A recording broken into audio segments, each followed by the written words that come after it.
Greetings and welcome back to another KingJvpes video. Now, I wanted to make a little video talking about a question that I got asked recently, and that's essentially how you can stay inspired creatively with photography and with any type of art that you're doing. Now, the things that I'm going to talk to you guys today about are all things that I do personally, but something that might work for me may not work for you. So there's ways around it, but I just want to kind of spew some ideas out to you, and hopefully this can be, helpful to somebody out there who maybe lacks inspiration. And let me just address that really quick. If you're asking the question, how can you stay inspired? A couple of things go through my mind. First of all, you're not inspired when you go out to shoot. And the first thing you want to identify is why. Inspiration to me is not the feeling of wanting to go out there to take photos because something has triggered that in me. Inspiration to me is more on how immersed I am with what I'm doing. If you're not immersed in what you're doing, you might not want to go out and shoot pictures or paint or draw. So in order to fully feel inspired, you have to be in that zone, you have to be focused, and you have to be fully immersed within it so that when you go out there, you can produce quality work. And when you're not immersed, I feel like that's where you're not inspired. And that's basically my rundown on how I feel about, feeling inspired and being immersed. I feel like those two go hand in hand.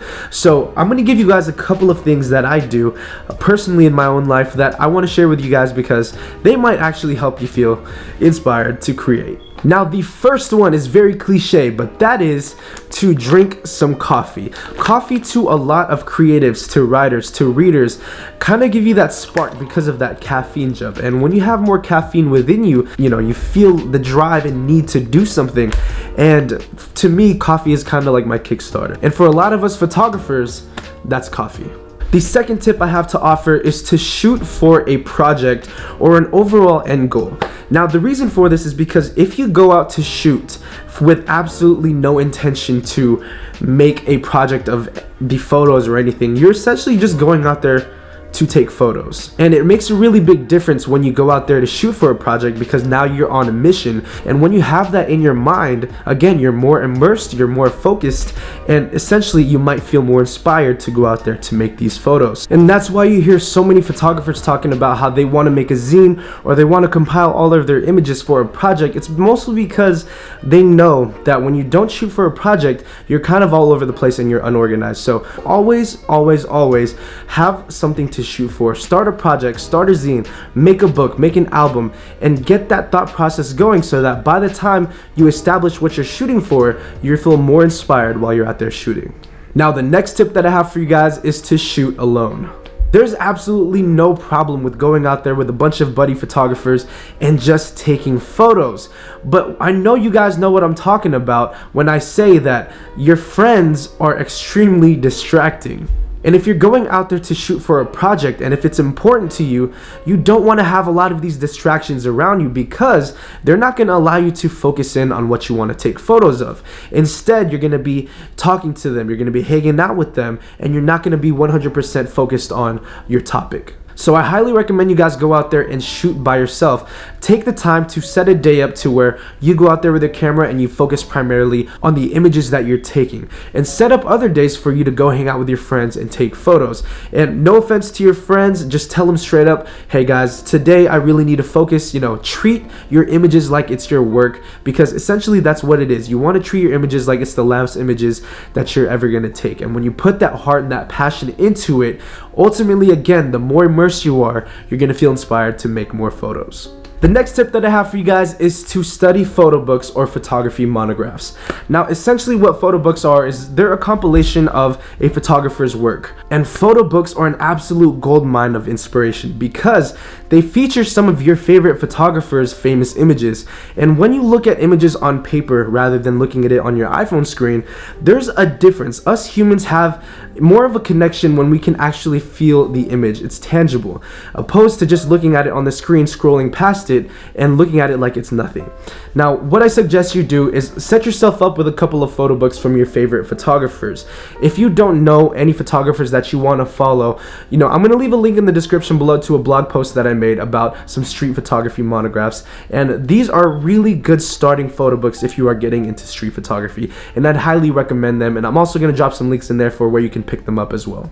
Now the book that I have here is Alex Webb's The Suffering of Light, and I've wanted to shoot a lot more color film lately, and so it was a no-brainer to go with Alex Webb, and just the way he layers is really inspiring, and I want to introduce that into my own work. And that's something that you can do as well.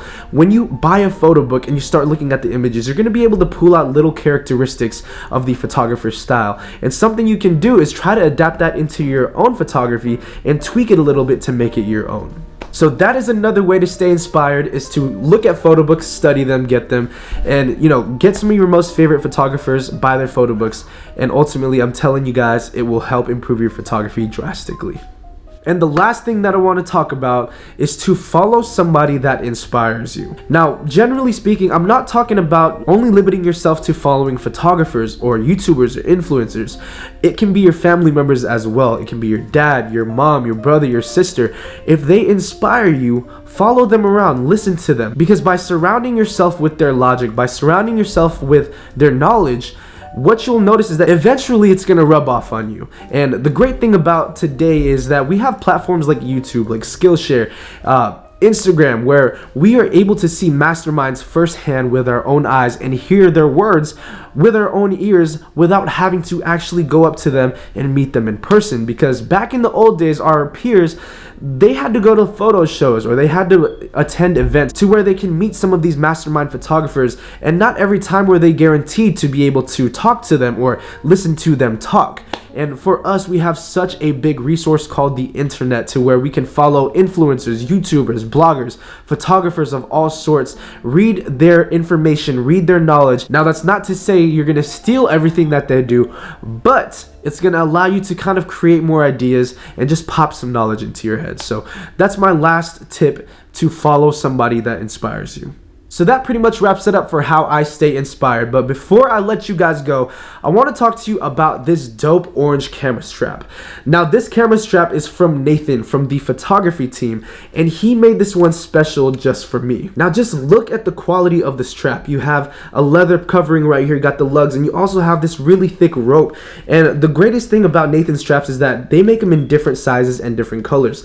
The size that I got allows you to sling it over your shoulder and just pull it up to your eye anytime, and it makes it really comfortable for street shooting. So for those of you who ask where I get my rope straps, I would highly recommend checking out Nathan from the photography team and checking out his website, because you can get a strap built custom for you. So I'm going to link that in the description below, and I just want to say again, thank you Nathan for sending one of these over. I've been absolutely enjoying this on my Canon F1. I was going to say Nikon. So that's going to wrap it up, you guys. I hope you enjoyed this video, and I hope you can pull something away from it. When it comes down to it, being inspired is all about how immersed you are, in my opinion. And the more you immerse yourself into your photography and into your own personal projects, the better the outcome will be. So get out there with your camera, start taking photos, maybe drink a couple of cups of coffee, and start making some art. So thank you guys again for watching, and as always, Minolta gang. Yeah.